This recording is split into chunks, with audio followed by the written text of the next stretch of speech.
What is going on, everybody? My name is Aaron, and welcome back to the Murders to Music podcast. So, on this episode, we're going to talk about things present, not things of the past. It's going to be a vulnerable episode where I talk about some things that I'm going through right now as we speak that I think some of you will be able to relate to. I'm going to tell you how I got there, and I hope to God that through some therapy, I can get out of where I am because I'm in kind of a bad place. Before we go there, I want you guys to join the conversation if you want to. Go to Instagram at Murders to Music.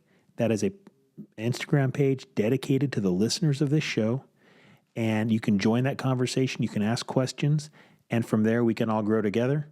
And I can see who's out there in the world. There's people all over the world listening to this every single week, and that is so awesome. So let's talk a little bit about things present. Let me just start by telling you that as I sit here, I'm not the guy that I was a year ago. I'm not the guy that I was in even October, November of last year. That guy was happy. I always had a smile. He was patient. He was kind. He was loving. He was genuinely filled with joy.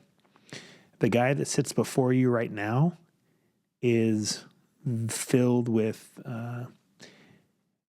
anger, frustration, disappointment, sadness, all the bad things. And I know how I got here, but I don't know how to get out. And the journey from where I was to where I am now really has to do with one thing. And that is a situation I was involved in starting in February of this year. You see, a long, long time ago, and before I go any further, disclaimer, if I talk about anything in this episode that has to do with case-specific information, whatever I said during testimony or during the court proceedings is the truth. I am not looking at any notes. I'm not looking at any reports. And I am having a intellectual conversation for the purposes of a mental debrief, education, value, and lessons learned for the listeners of this podcast. If you are a defense attorney, do not try to shove this up my ass. And if you, don't. So here we go. So back in 2015, I was assigned a cold case homicide, and the lady was killed in Mountain Hood Community College, and she was killed in 1980. I was assigned that case. There had been no viable leads up until that point, and that's the way the case sat. Without getting into a lot of details, I'll tell you what is in the media. This young lady was on her way to college when she was kidnapped off the street by a random stranger. It was dark. It was stormy. It was a snowy, rainy, sleety night. There was snow on the ground. It was dimly lit. At that time, the Mount Hood Community College sat in a rural part of town. She was dragged off of the street up over an embankment towards the Mount Hood Community College campus. From there, she broke away from her captor, and she ran out into the middle of the street and threw herself into the lane of traffic, causing other people to have to slam on their brakes to avoid from hitting her. She would rather risk dying by getting hit by a car than whatever was waiting for her in those woods. People saw this. They saw a man come out of the woods and grab her and walk her back into the woods. The victim, Miss Barbara Tucker, was able to escape again and run back down to traffic waving her arms. And again, she was seen by several people. During this encounter, I don't remember the number, 5 to 7 different people saw her in the process of this kidnapping escape attempt. And at the time, there were no cell phones. People thought it was a prank. They thought it was kids playing around. And ultimately, this captor took her up into the woods where he beat her to death and raped her. And he left her with her pants pulled down in a snowy, dark, wooded area just about 15 or 20 feet off of the paved portion or the gravel portion, whatever it was at the time, of the Mount Hood Community College campus. That case went unsolved until approximately 2015 is when I got it, and I believe we came up with a viable suspect in 2020. At that time, there was some DNA left inside the victim that led us to ancestry DNA, that led us to a gentleman who was recently convicted for her murder. And that is just setting the stage for what has absolutely rocked my world and put me into a position worse than I ever was as a police officer. The position I sit today, I feel worse than I did the day I left the police department. So I knew this case was going to come to trial. That was something that was pretty obvious throughout the working of this case. I was the main detective on this case from 2015 till about 2019. And at that time, I had a partner that I worked with all the time, and I brought her on board to assist in some of the stuff in this case that we needed to get done. By the time 2020 came along and we had a potential suspect in this case, we had a couple of them, but we narrowed it down. She was assisting me, every time I did something, she was assisting me with it. She's a rock star. So we were able to get a DNA hit, use ancestry DNA, and ultimately identify a suspect. When we did the surveillance, we ultimately arrested the suspect and had an interview with the suspect, and the suspect ended up going to jail and ultimately coming to this trial. Well, the trial I knew was coming up early 2024, and I was fine. But let's go back to when I left the police department. When I left the police department, I wasn't ready to be done. Remember? I still had more murders to solve and more child molesters to put into jail. I wasn't out of law enforcement because I wanted to be. I was out because I felt like I was being forced out because of my mental health. But also, hindsight, God had a plan for me to keep me alive. It was to get out of law enforcement, or I was going to die in my cubicle. With the blood pressure that I had and the medical problems that I had at the time, these are all things that you can't see. These are not catastrophic injuries where you have legs blown off. These are death by 1,000 cuts in your head. It's the repeat and constant exposure you have to life-threatening situations, your life or other people's lives, and the exposure to death. That is ultimately what ended my career. So when I left the police department, I wasn't ready to be done. I fought it. Ultimately was hospitalized as a result of some stress-induced issues I was having, seizures, stroke-like symptoms, etc. And then from there, I started getting into therapy because of an interview that I had. And I'll tell you about that interview. It's going to be my next episode, actually. I'll tell you about an interview that I had. And ultimately, I started therapy and started on the healing side of life.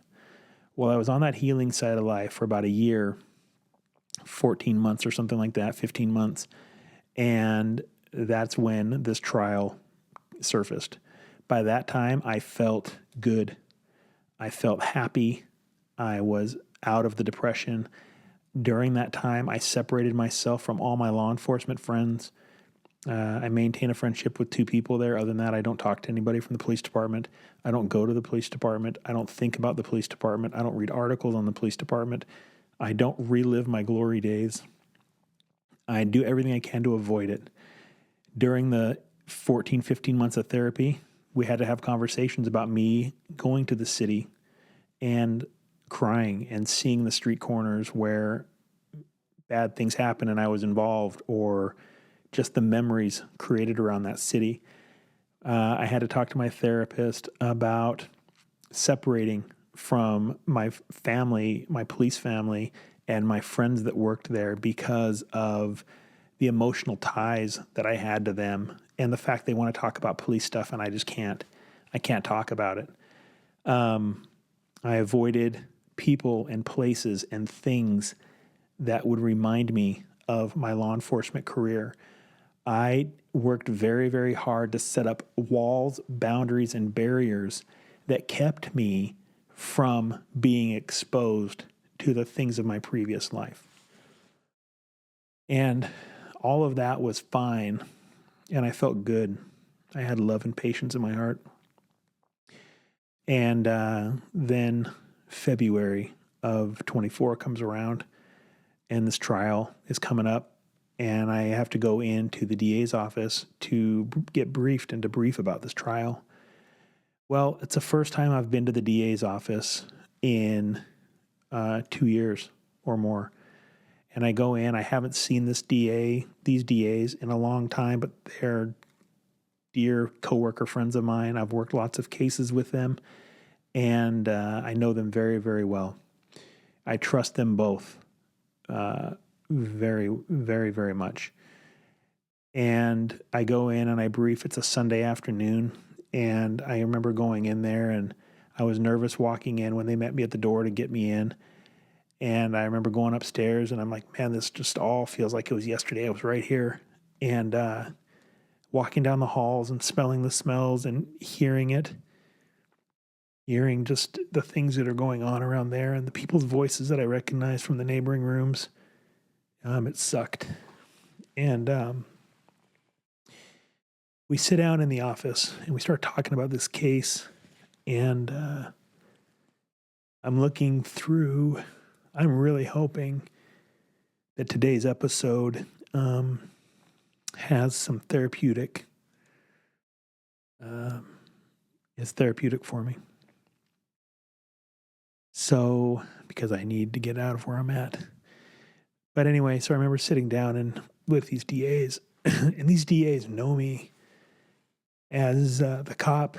They know me as the strong Aaron.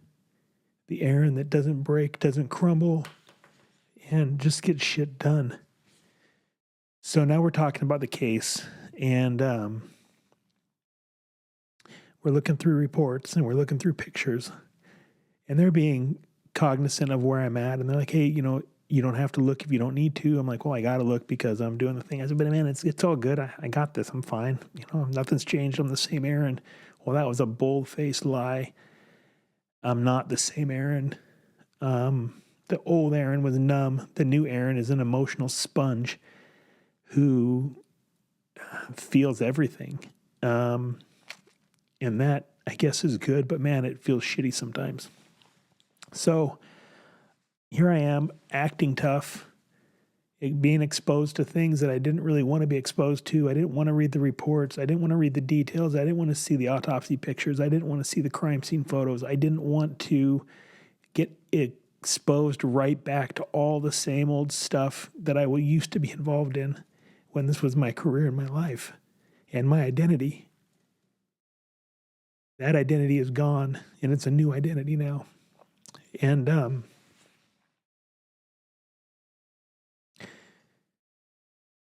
so I looked through all the stuff, and we talk about the case, and now we're getting ready for trial.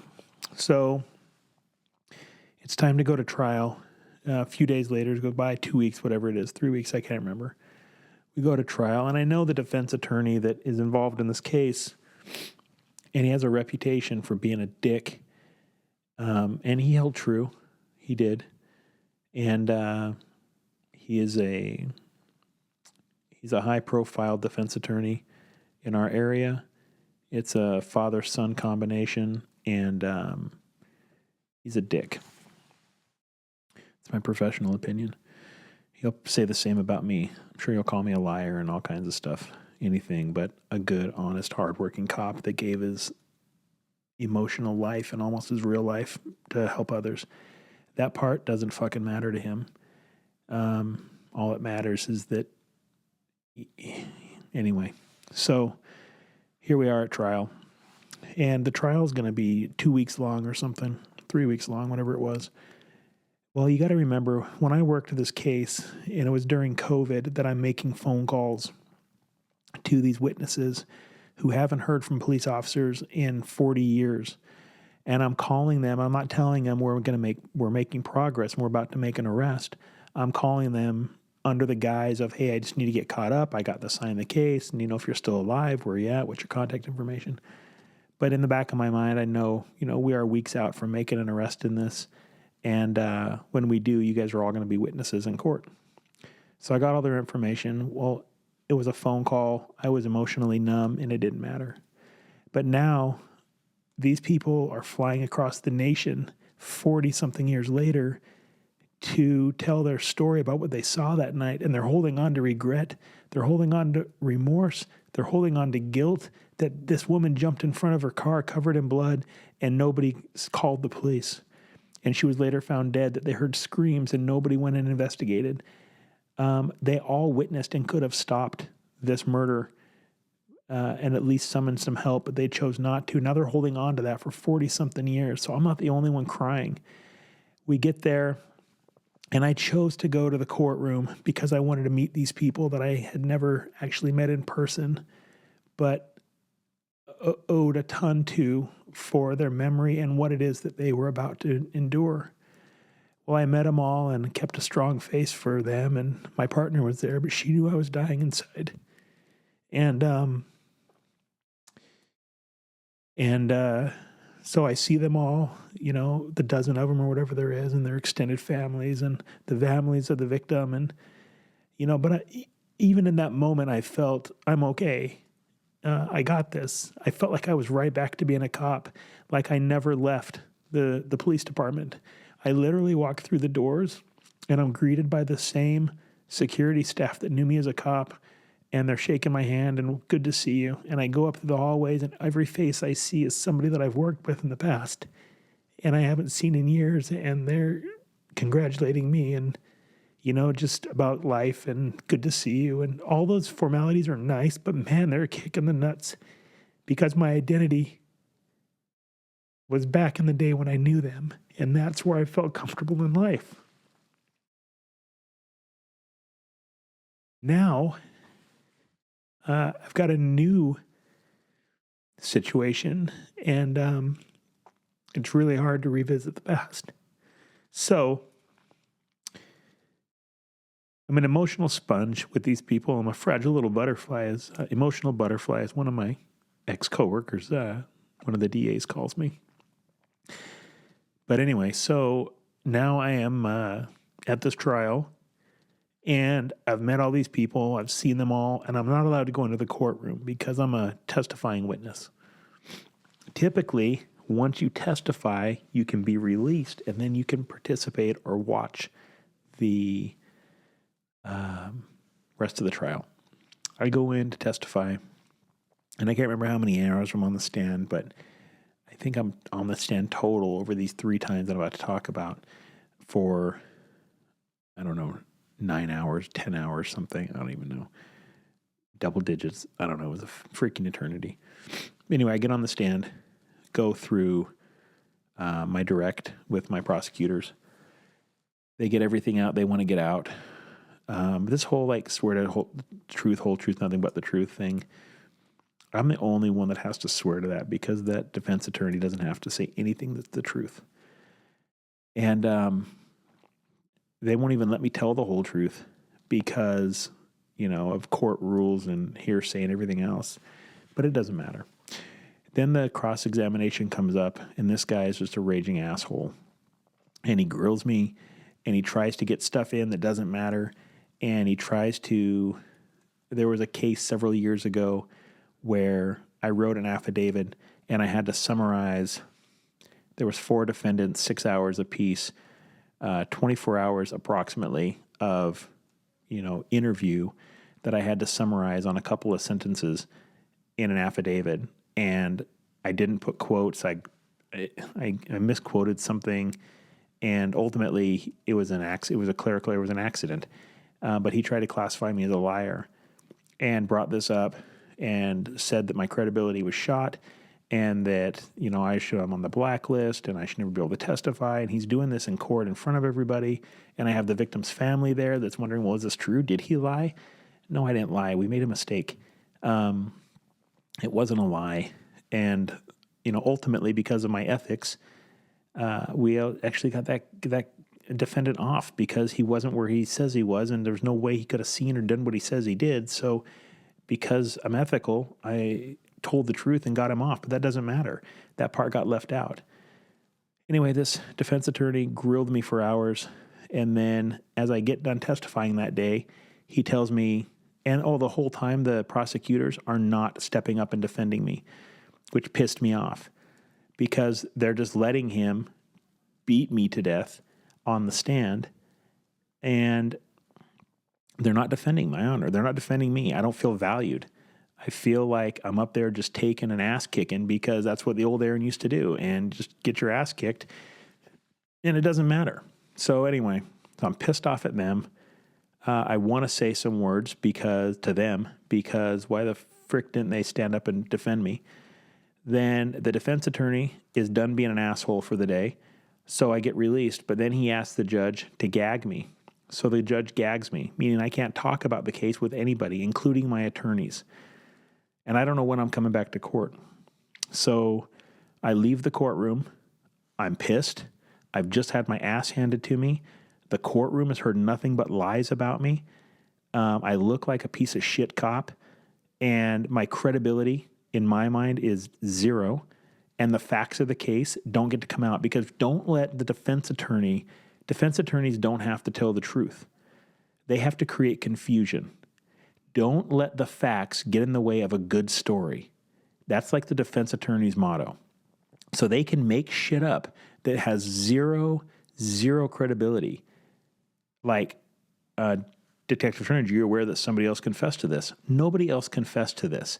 But they get that out there and everybody else hears it, and then everybody else is like, well, did somebody else confess? I don't know. I mean, maybe they did. Maybe he missed it. Maybe it's buried in the 16,000 pages of reports or whatever it is.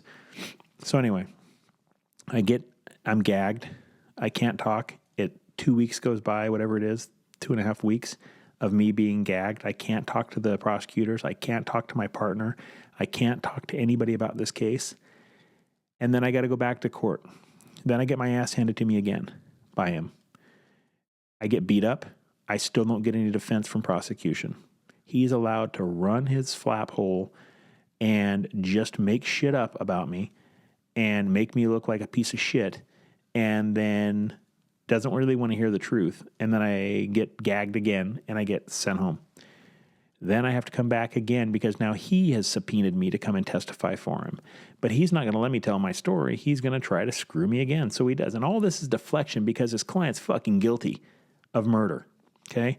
So he is just telling a story to smoke and mirrors bullshit and trying anything that he can because he is trying to get his attorney off or his client off.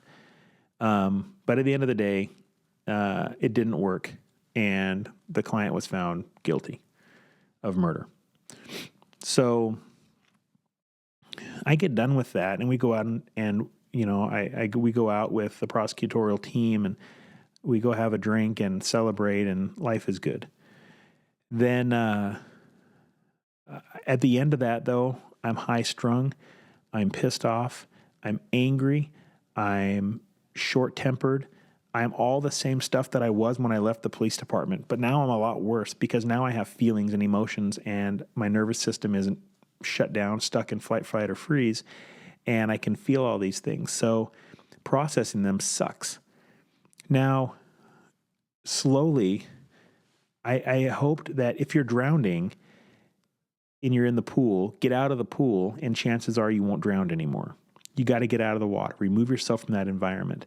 So I thought that if I removed myself from the law enforcement environment where I felt like a cop again, I acted and talked and smelled and looked and walked like a cop, if I got myself out of that environment, I would surely be able to shake this off and just be better. Well, after a couple of weeks, I wasn't better. I was worse. That's when Easter came. I've told you about that in another episode. The biggest blow up of my 26-year marriage with my wife. And I ended up going to counseling, hoping that would work. Felt like it would a couple of times. But even that was back in April. And here we are in July and end of July, beginning of August. And I'm more screwed up now than I was ever. I'm dark. I'm depressed. My heart is filled with anger and frustration. I can hold it together professionally, but like inside, it's really, really hard. I'm struggling. I'm cognitive and smart enough to realize that this is the PTSD. This is the after effects of and the side effects of what I've been exposed to. All of that exposure that I tried to avoid for however many double-digit months got thrown right back in my face, and I'm stuck. Mentally, I believe my brain is stuck in a fight, flight, or freeze state, and I believe I'm frozen again. I believe that I need a reset. I need a system reset. You need to like turn me off, turn me back on, a system reboot, so I can get all my shit in my brain swinging the way it's supposed to. But I'm stuck. I'm stuck in a bad spot. I'm stuck in a spot where I feel alone and dark. And it's tough for me. It really is. I know I can get through it, but it's tough.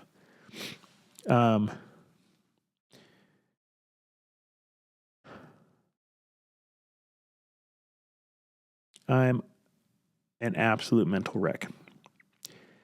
I don't feel valued. I didn't feel valued when I was in the courtroom because the prosecutors, if they valued me, they would have defended me.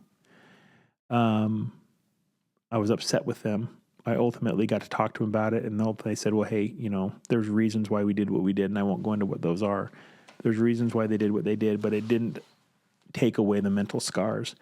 Speaking of mental scars, during this whole time between the end of the trial and now, the city that I worked for is a piece of shit that won't let me go. They won't close my claim. They won't settle. The attorneys that are out there involved with them are dragging me through the mud. And that's also hard. When I first kicked off this PTSD claim, I had 7 different people diagnose me with PTSD. I didn't want to believe it, but they did.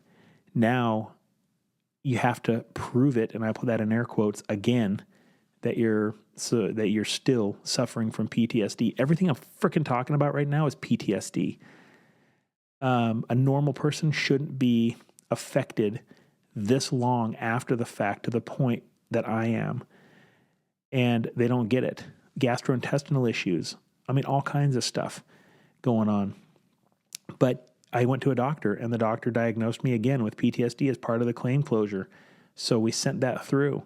Then the city said, hey, you know what? We're going to go ahead and settle with you and be done with this. And it wasn't a big settlement. It's freaking pennies. But I'm like, I just want this shit off my back. But you know what they did?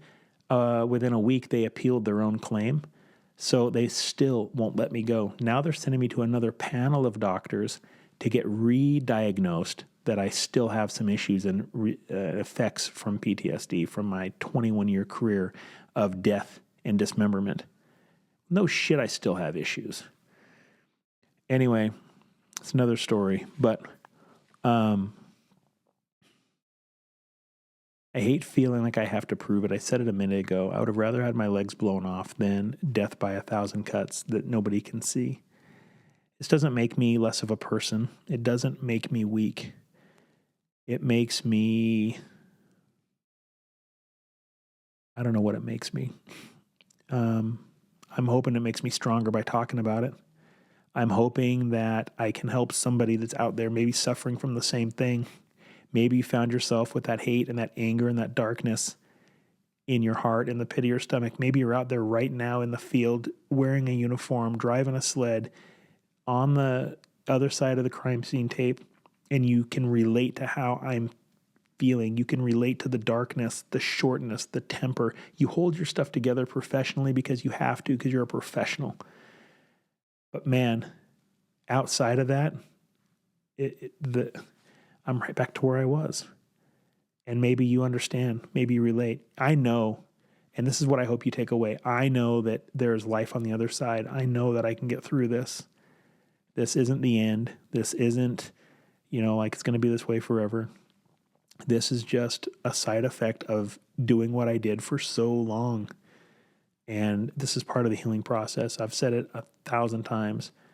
I don't believe there's pain without purpose. My podcast is supposed to be educational, entertaining, and provide value. I don't think this was very entertaining, and I hope it wasn't just a tale of woes.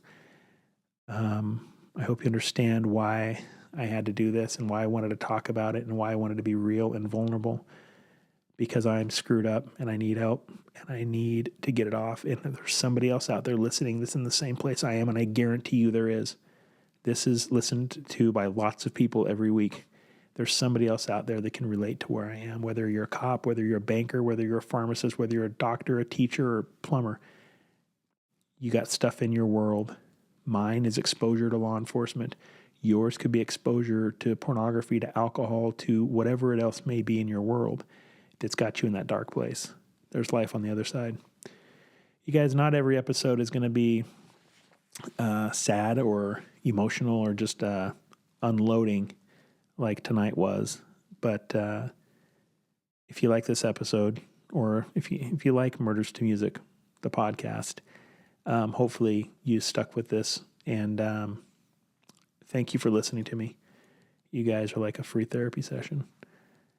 Hopefully you guys got something out of it.